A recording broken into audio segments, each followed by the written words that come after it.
Buonasera e benvenuti a TG Sicilia, questi titoli del nostro telegiornale. Festa della Repubblica a Catania, celebrazioni a San Nicolò l'Arena con l'omaggio ai caduti e in Piazza Università la tradizionale cerimonia con l'alzabandiera e inno nazionale alla presenza di autorità e molti giovani. Il ministro Musumeci a Catania per le celebrazioni del 2 giugno rivolge un appello ai ragazzi, parla di protezione civile e migranti e lancia un augurio al nuovo sindaco. La città torni protagonista nel Mediterraneo. Torna in carcere Antonio Buzzitta, ritenuto consigliere del mandamento mafioso di Trapani. Avrebbe violato 30 volte gli obblighi di legge durante gli arresti domiciliari, tenendo anche incontri segreti al bar. Politica Schifani alle prese col nodo Turano, scoppiato con le elezioni amministrative a Trapani. Fratelli d'Italia vuole l'assessorato che lasci l'assessorato della Lega, quindi vuole la Lega fuori dalla Giunta. Il presidente della regione invece prende tempo.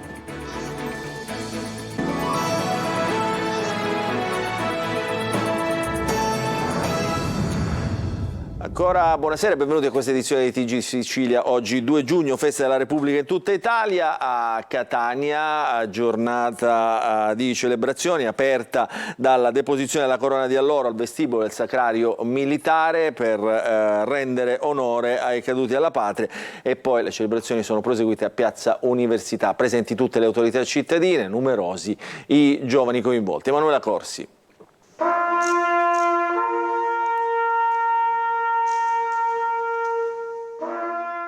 I festeggiamenti del 2 giugno a Catania iniziano dalla chiesa di San Nicolò l'Arena con la deposizione della corona d'alloro presso il vestibolo del Sacrario Militare per rendere onore ai caduti della patria. Presenti il prefetto Maria Carmela Librizzi, l'arcivescovo di Catania Luigi Renna e le più alte cariche militari e civili e religiose della provincia. Il capoluogo etneo è stato rappresentato per l'ultima volta dal commissario Mattei, che lunedì lascerà la fascia tricolore al neo sindaco eletto Enrico Trantino, presente alla cerimonia. La giornata nella quale festeggiamo la Repubblica inizia sempre con la deposizione di una corona ai caduti nel sacrario che si trova nella chiesa di San Nicolò all'Arena, perché la nostra Repubblica nasce dal sacrificio di tante persone. Pensiamo a quanti sono stati internati, quanti hanno perso la loro vita nei campi di battaglia, quanti sono stati vittima dei regimi totalitari e hanno difeso quei valori che noi oggi viviamo con tranquillità, che forse anche trascuriamo. La libertà è un grande dono, poi la Repubblica che è stata un'esigenza di democrazia che è nata dal sacrificio di queste persone e che noi dobbiamo coltivare in modo particolare. Le celebrazioni per il 77° anniversario della Fondazione della Repubblica sono poi proseguite in Piazza dell'Università, dove alla presenza del Ministro del Mare e della Protezione Civile Nello Musumeci si è tenuta la tradizionale cerimonia aperta con l'alzabandiera e l'esecuzione dell'inno di Mameli. Presenti anche i rappresentanti delle associazioni combattentistiche e d'arma e gli studenti di diversi istituti scolastici di Catania e della provincia. Proprio i giovani sono stati ancora una volta i protagonisti delle iniziative promosse dal prefetto Librizzi per la festa della Repubblica. Sono loro la fonte del rinnovamento sociale, culturale della nostra nazione, e quindi a loro dobbiamo affidare questi valori fondanti della nostra Costituzione e dobbiamo fare in modo che conservino e li custodiscano anche per il futuro. Durante la cerimonia i baby sindaci hanno consegnato le medaglie d'onore ai familiari di quei cittadini italiani, militari e civili della provincia di Catania, deportati ed internati nei lager nazisti e destinati al lavoro coatto per l'economia di guerra. Alla cerimonia della festa della Repubblica a Catania c'era anche il ministro Nello Musumeci, che intrattenendosi con i giornalisti ha parlato del significato delle celebrazioni oderne, ma anche di protezione civile, migranti e del futuro della città dopo il risultato elettorale. Servizio. È rivolto ai giovani il messaggio del Ministro del Mare e della Protezione Civile Nello Musumeci, presente a Catania in Piazza Università in occasione del 77° anniversario della Fondazione della Repubblica. Non arrendetevi di fronte alle criticità della vita. Se cadete, rialzatevi, trovate la forza di farlo, perché dopo un errore c'è sempre una rivincita. E lasciatemi anche dire, in un momento in cui i giovani non studiano e non lavorano in una certa quantità, in Italia più che altrove. Vorrei rivolgere un appello: il lavoro manuale ha la stessa dignità del lavoro intellettuale. La tuta sporca di un meccanico ha la stessa dignità del camice bianco di un primario ospedaliero. È il lavoro quello che conta, il lavoro onesto.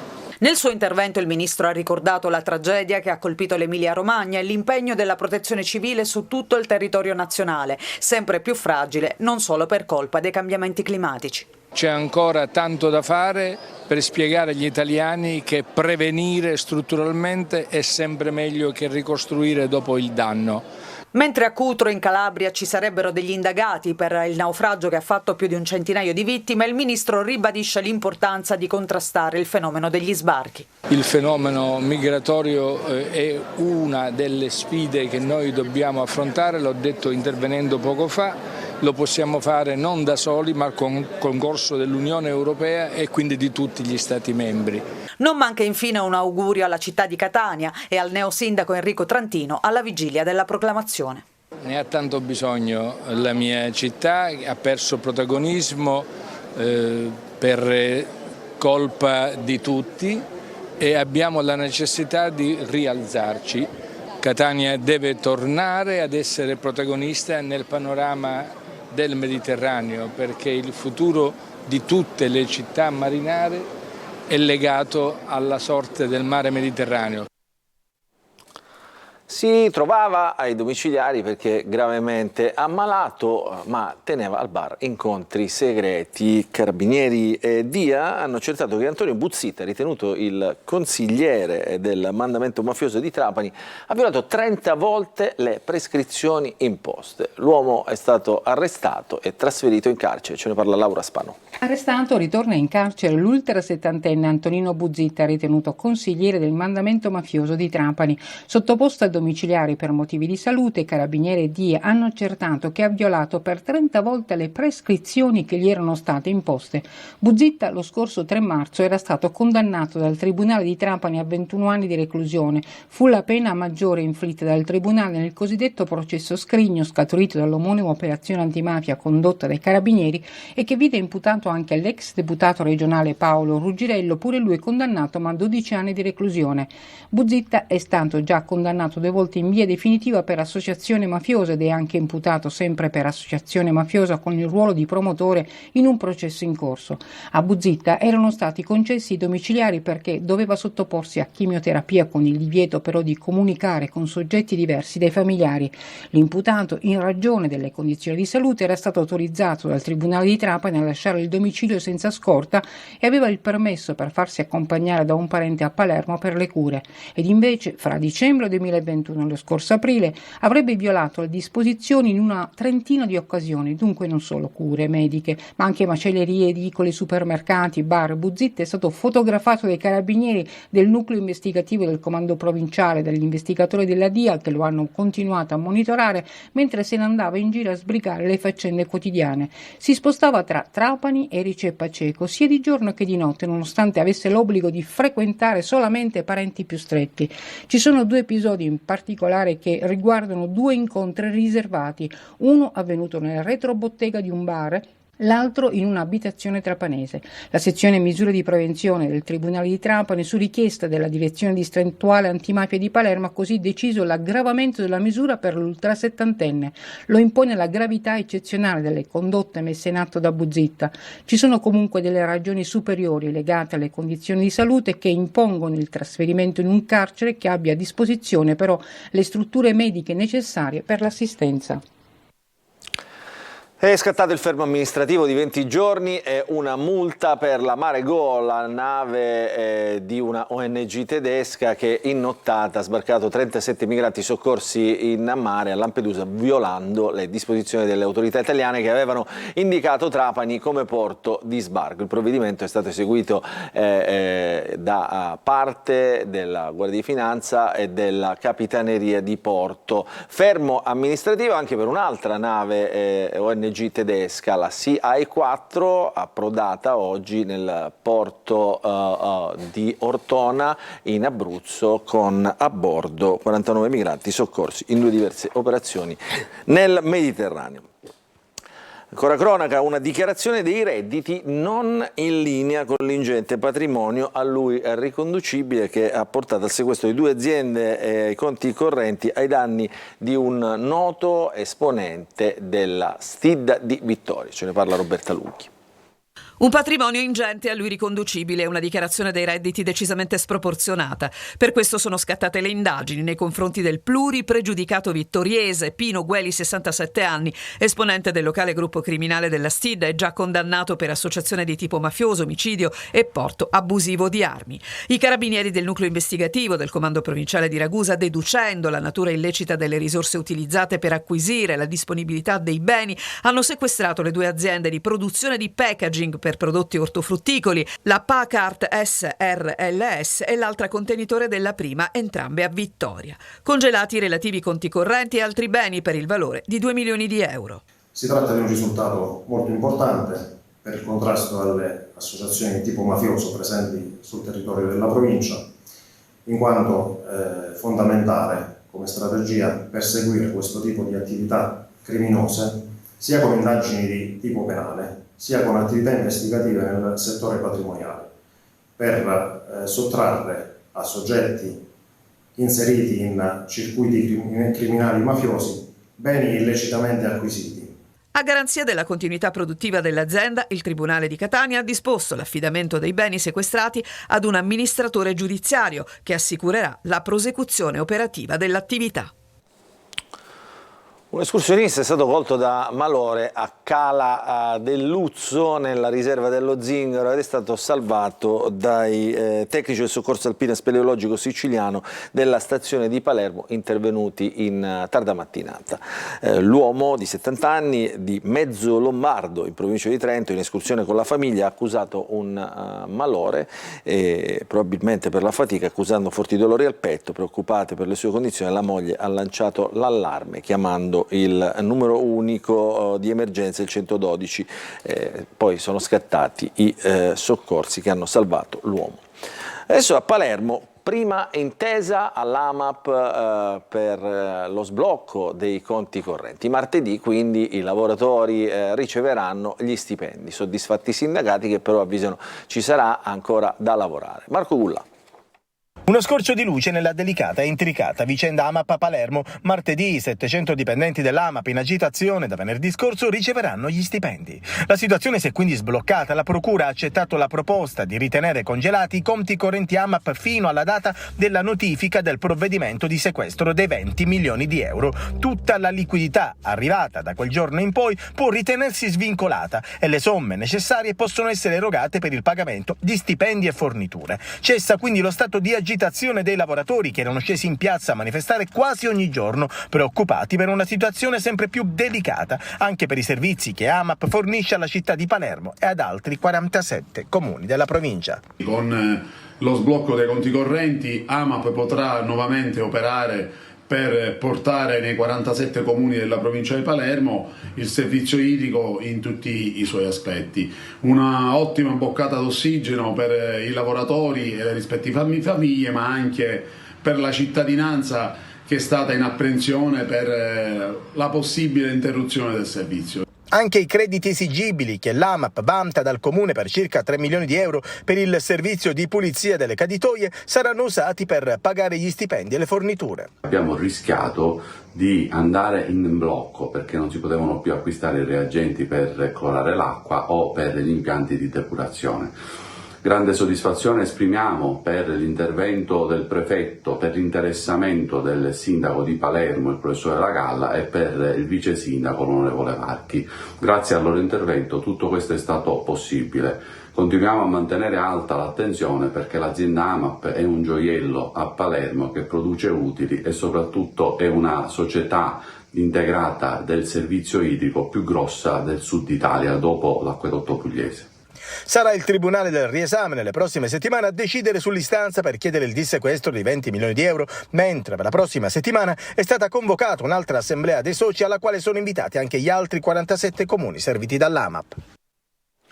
E sulla politica sale la tensione nel governo regionale dopo giorni di polemiche legate al risultato elettorale di Trapani. Fratelli d'Italia insiste nella richiesta di estromettere l'assessore della Lega Mimmo Turano dalla giunta regionale, ma il presidente della regione Renato Schifani rinvia tutto dopo i ballottaggi e punta a far calmare gli animi per spostare il tagliando di governo a dopo l'estate. Maglio Viola.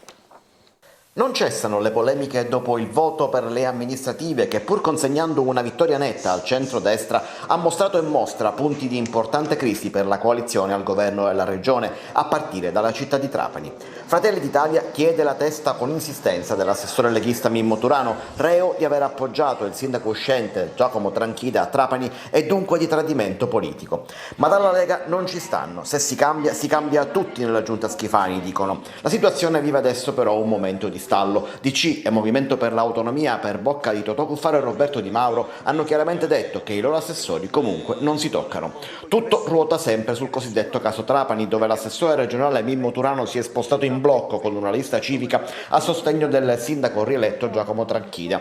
Un tradimento secondo Fratelli d'Italia, dal momento che il centrodestra, più o meno compatto, si è schierato a fianco del candidato sindaco meloniano Maurizio Miceli. Proprio la Lega, sotto forma di lista civica, è andata forte anche a Trapani, dove è passata dall'1,7% di 5 anni fa all'8,7% di oggi. Visto che a separare i due candidati sono stati meno di 5 punti percentuali, i voti leghisti hanno fatto la differenza, determinando la vittoria al primo turno di Tranchida contro l'uomo del centrodestra Maurizio Miceli, proprio di Fratelli d'Italia. La resa dei conti dunque ci sarà, ma non oggi. Se ne riparlerà dopo i ballottaggi dell'11 e 12 giugno, ma l'eventuale rimpasto potrebbe slittare ulteriormente. Il governatore punta a far placare gli animi e fare il tagliando alla giunta a fine estate, se le tensioni lo permetteranno.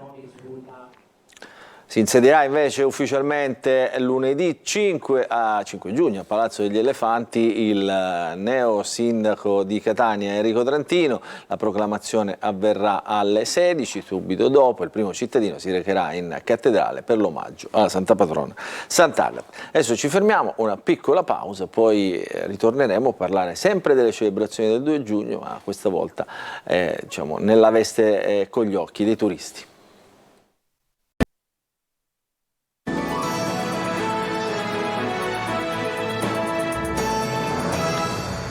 Ancora ben trovati nella seconda parte del nostro telegiornale, continuiamo a raccontarvi di questa festa di oggi, la festa della Repubblica, all'insegna però questa volta della cultura, con tutti i siti regionali aperti con accesso gratuito. Noi siamo andati a Palazzo Bellomo a Siracusa con Francesco Aloi, servizio.